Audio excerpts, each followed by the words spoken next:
noted it's in this program. There's a photograph of the Camp Orchestra in Stalag Luft 3 with the conductor, Art Crichton, and his leading violinist, Melville Carson. Mel Carson, yeah. So, May I see it?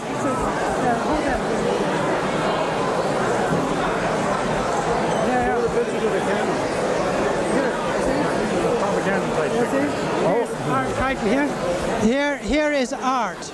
Here. See? And I just happen to be here. The Germans took these pictures? Yes, the Germans took these pictures. Propaganda. Propaganda pictures, yeah. Show you what a great life it was. Yes.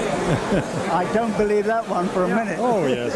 Well, those are the good parts of it. That's the good parts of it, yeah. Well, with a lot of people there, and when you get a lot of young people together, you find they're good players in all sections, and we had some very good musicians there. Some that carried on in the life of music, including myself. It's a universal art anyway. Yeah, you right. don't have to be any special nation to play a piano or a violin. Yeah. Yes, it was a good diversion. Are you what? Where did the instruments come from? Well, when we were first of all able to buy some from the Germans, and then later when America came into the war, the American Red Cross sent us supplies of all kinds of things. Martin trumpets, Bohm flutes, music, all kinds of things. We are very grateful to them. That's incredible. American Red Cross did that for us. As you probably know, we've been having these reunions really ever since the war. The big thing about these reunions is that the fellows and their wives have just all become friends. So this is really a big social occasion, and we just enjoy getting together. There's very few wartime stories told unless they're funny. When I stuck my feet out the escape hatch, I didn't go out head first like you were supposed to. I put my feet out and dropped out, and as soon as I put my feet out, my flying boots went off. So I landed in my stocking feet. And after I got on the ground and I started walking north for a while, my feet were pretty wet. It was the 28th of January, and it was rather wet around Berlin. And I put my flying gloves on my feet.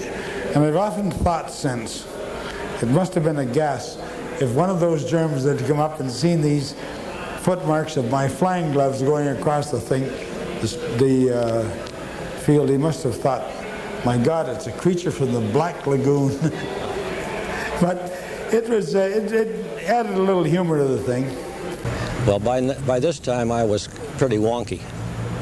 And he said to me, nix Gestapo, Soldaten? And I said, yes, Soldaten. I knew enough. He wanted to take me to the soldiers. So he helped me up on the bike. I gave him a McDonald's cigarette that I happened to have in my pocket.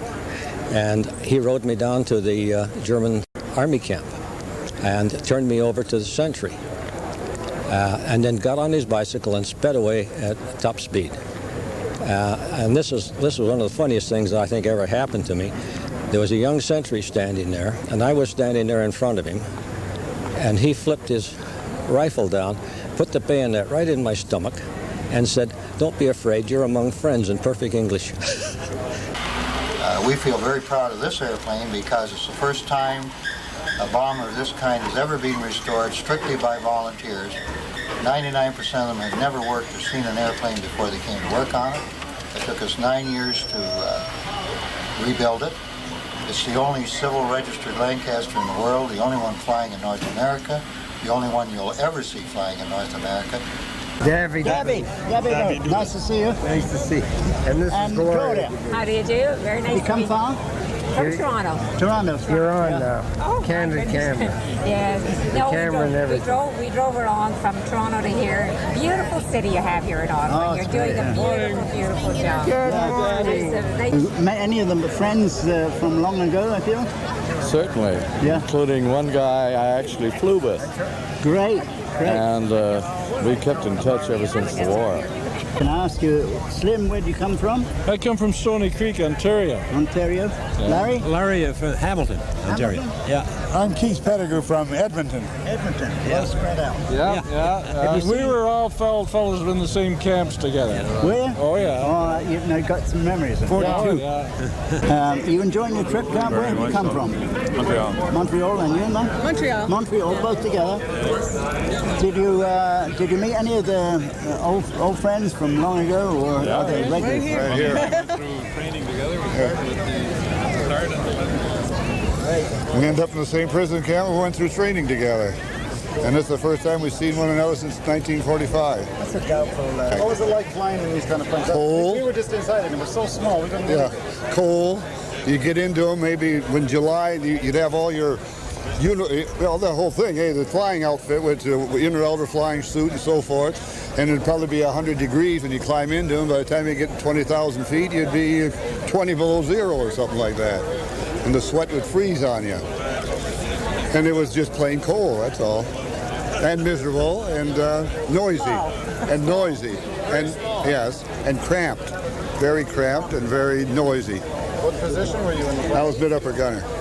What's it like when you're up there? What was it like? Did you ever see a plane coming at you? Oh yeah. What was that like? Terrible.